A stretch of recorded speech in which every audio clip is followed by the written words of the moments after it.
How Hugh Hefner lost $165 million.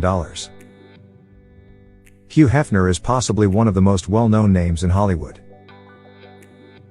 During the peak of his career, Hefner had amassed a whopping $200 million. After his demise in 2017, at the age of 91, Hefner's net worth surprised many. It had dropped to as low as $35 million. Many wondered what exactly caused this sharp decline in wealth. This is how Hugh Hefner lost $165 million. Hugh Hefner founded Playboy magazine in 1953. It was primarily a men's lifestyle and entertainment magazine. It routinely featured various artists and writers. Playboy also interviewed various celebrities and public figures from different fields. But the main reason the magazine grew in popularity was its features of models. Some were fully dressed and some were not. The first ever Playboy issue was put together on Hefner's kitchen table as he did not have enough money for an office. The issue featured Marilyn Monroe on the cover. However, these were photos that Monroe had taken as a struggling artist and had never consented to be published. The issue became a viral sensation and sold all 70,000 copies. Monroe did not receive any payment for this. The Playmate concept of the magazine is what drew in its viewers. The featured Playmate of the month was made out to be an everyday woman, instead of the unattainable professional model.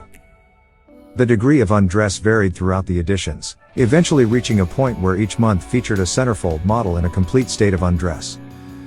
Playboy was turning into a one-of-a-kind magazine, praised for its literary excellence just as much as for its entertainment.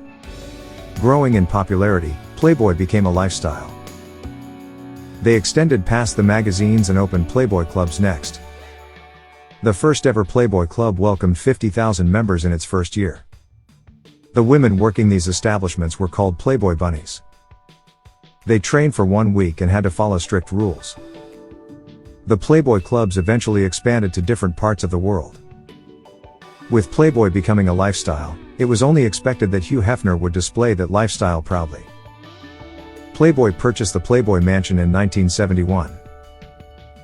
It sprawls over 22,000 square feet and was redesigned by Hefner himself with the help of architect Ron Dursmith. Hefner lived in this mansion along with many women who worked for Playboy. The mansion was often the venue for opulent parties, which were attended by celebrities, public figures, and socialites. Reportedly, the inside of the mansion boasted the very lifestyle Playboy was trying to market.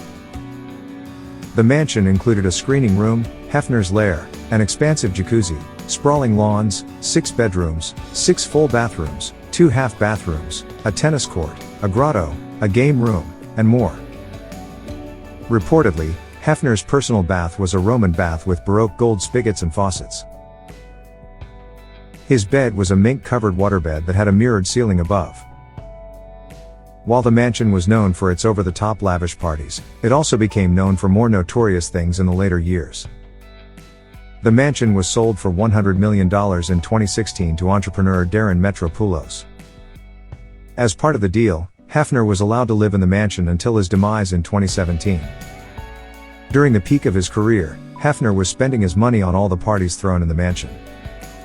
Reportedly, he once bought a private jet solely for the purpose of partying. It cost him $5.5 million and was equipped with a living room, sleeping quarters, shower rooms, and a powder room big enough to fit 16 people. However, over time, Playboy was losing its success. The emergence of videos was making the magazine obsolete. Playboy clubs were losing money and began shutting down. At the same time, competition was on the rise. Playboy's competitors Penthouse and Hustler were gaining momentum. The rumors circulating about the happenings of the Playboy Mansion only added tension to the declining popularity of the Playboy brand. Unable to keep up with the changing times and the turn to online databases, Playboy was losing nearly $7 million a year. When the internet emerged, it was crucial to move online if businesses wanted to stay relevant. Playboy failed to make a website to stay in the trend. As a result, when Playboy was searched on search engines, competitors were shown to the viewers instead. Playboy tried to sue websites and browsers but ultimately failed at this too. In a last-ditch attempt to save the Playboy name, Hefner signed a deal for a 6-season reality show called The Girls Next Door in 2005. However, the show did not reach the level of success for which Hefner was hoping. It was only in 2011 that the internet finally saw Playboy archives.